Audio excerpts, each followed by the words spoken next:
Welcome to the Last Week in Denmark podcast. Each week, two of our community members talk through the top Danish news, stories, and developments, sharing personal insights and international perspectives. If you're an international living in Denmark or thinking of moving here, you'll want to check out many of these episodes. We've got 3 full seasons for you to explore. During our summer break, we're highlighting standout moments from the most recent season. This week, we're revisiting a thoughtful conversation between Golda and Narcis about Denmark's debate over unlimited sick leave for parents with ill children. As two internationals with strong ties to Denmark, they weigh the pros and cons, from stretched workplaces and startup challenges to fairness for colleagues without children and the lack of support for internationals.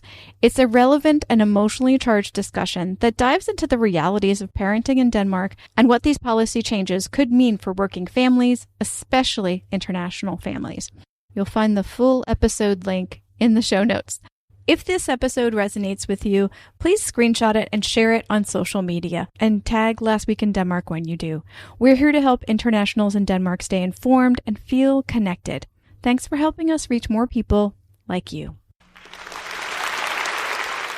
Well, that takes us into our second topic, which is increased parental leave for sick children. We're both parents. Yeah. So what's your perspective on this? Well, I see that there are attempts, to be honest. I saw attempts from some companies. Now there's attempts from some institutions. It seems to be a narrative. And to be honest, funny enough, I sit in a political party. And at one evening, there was one of our representatives who comes and she says that, well, I have this dream. I want to bring unlimited sick days for parents to everyone, to everyone that works in the public system. I hear I'm a parent, but I'm at the same time also a business owner. So it's am I happy with unlimited sick days for sick children? Well, I understand the reasoning behind it, but there's always 2 parents, right? So how do you share that? Like a parent takes 2 days, then another parent takes 2 days. So is there a certainty that one of the parents actually goes to work? Yeah, that's a good question.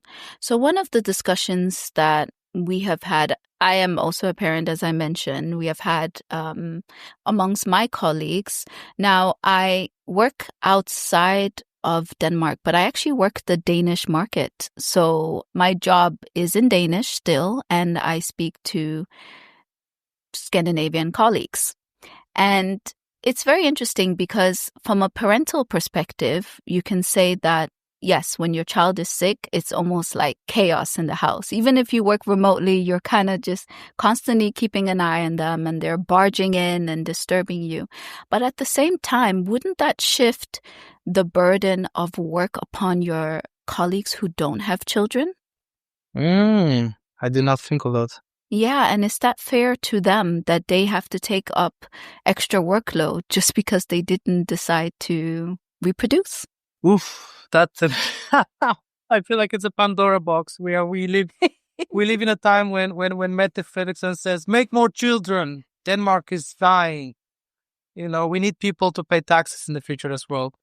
Otherwise it's not going well. So definitely we're talking about a time where we need to have more children. So any sort of policies out there are about how do we get Danes to get more children.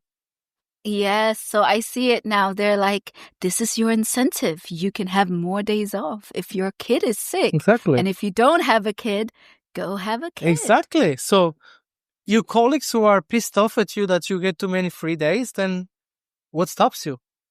Well, medically speaking, there could be a lot of things stopping you. So if you cannot, luckily enough, there is plenty of programs right now. You can have fertility-free support for the first 2 children. So the government tries their best to support if you want to have children. Of course, if you do not want to, that's also fine. But also, I'm thinking about another perspective. We're talking about businesses where there are colleagues who can take over. But what about businesses where there are no colleagues to take over the workload? Imagine you have a startup and you only have 3 employees, all of them key. 2 of them have to stay home because their child is sick.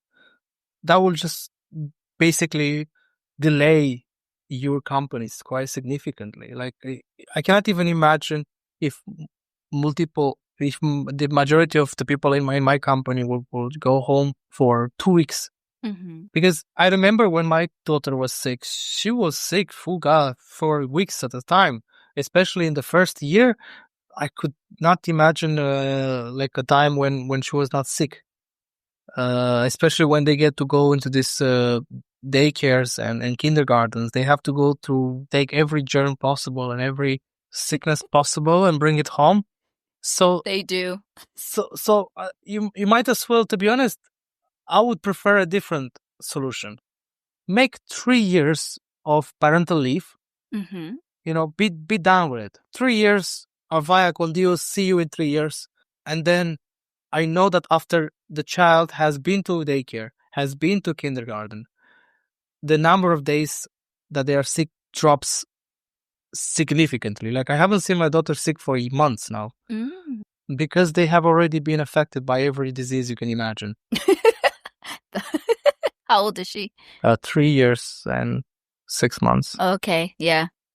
Yeah, she's been through a lot. I was this 7.5, and she goes to school and she tells me 2 or 3 of her classmates are sick and coughing, and I tell her, you better stay away from those ones and make sure you wash your hands, because we don't play that in this house anymore. Yeah. So, but in the end, the idea of this is, I understand it. Yes, if you are a parent and you know your child is sick at home, you cannot really work very well or focus on the work. So I understand the reasoning behind it, the moral thinking behind it. It's a bit more hard to implement than, because one thing is the ideal world, another thing is people taking advantage of it or people using it in the wrong way as well. Yeah. One thought I also had is, how do they know people actually have children? You're joking, right? No, I'm so serious. Like, it's not like my employer has ever asked to see my child. Okay. I don't know. Did your employer ask you to see your child? Luckily, I never had an employer, but... Oh, okay. Because it just came to my mind when you said that some people might abuse it, because it's true. What if somebody just says, yeah, I have a sick child, and they don't necessarily have that? We're just hoping that doesn't happen. No, yeah. It's because you have to understand, this is built on Scandinavian work culture philosophy. Yes. We trust our employees to be responsible adults. And fair enough, we should. That's the right way. And to be honest, for internationals, such an initiative would be a godsend. Yeah. Why? Because we don't have a support system in Denmark. We don't have grandpa with us to take care. We don't have a cousin who could just jump in and take care of it. So for internationals, such ideas are amazing. It's just a question of finding a way of how do you balance the unlimited sick days between the two parents, because it shouldn't be fair that one parent gets none and the other parent stays at home for 2 weeks, because one business will be affected a lot and the other business, where let's say the other parent works, will never have known that the child has been sick. That's true.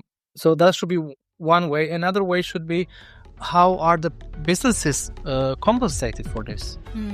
I lose my worker for 2 weeks. Will they go on sick days? Will they go on sick leave? Like, it will be that like a sick leave, so that the government pays for their salary for 2 weeks. Yeah, that's it. So who's going next to cover question that? is, who pays for it? Yeah, who pays for it? Hey, this is Kalpita and Golda, co-hosts of the Last Week in Denmark podcast. Did you know Last Week in Denmark offers sponsored content in the newsletter? Our reporters are producing original articles and content tailored for internationals in Denmark. So if you have a business our readers should know about, let us write about it. Get in touch with us at reporter@lwid.dk. You can also reach out to us on LinkedIn and Instagram at Last Week in Denmark.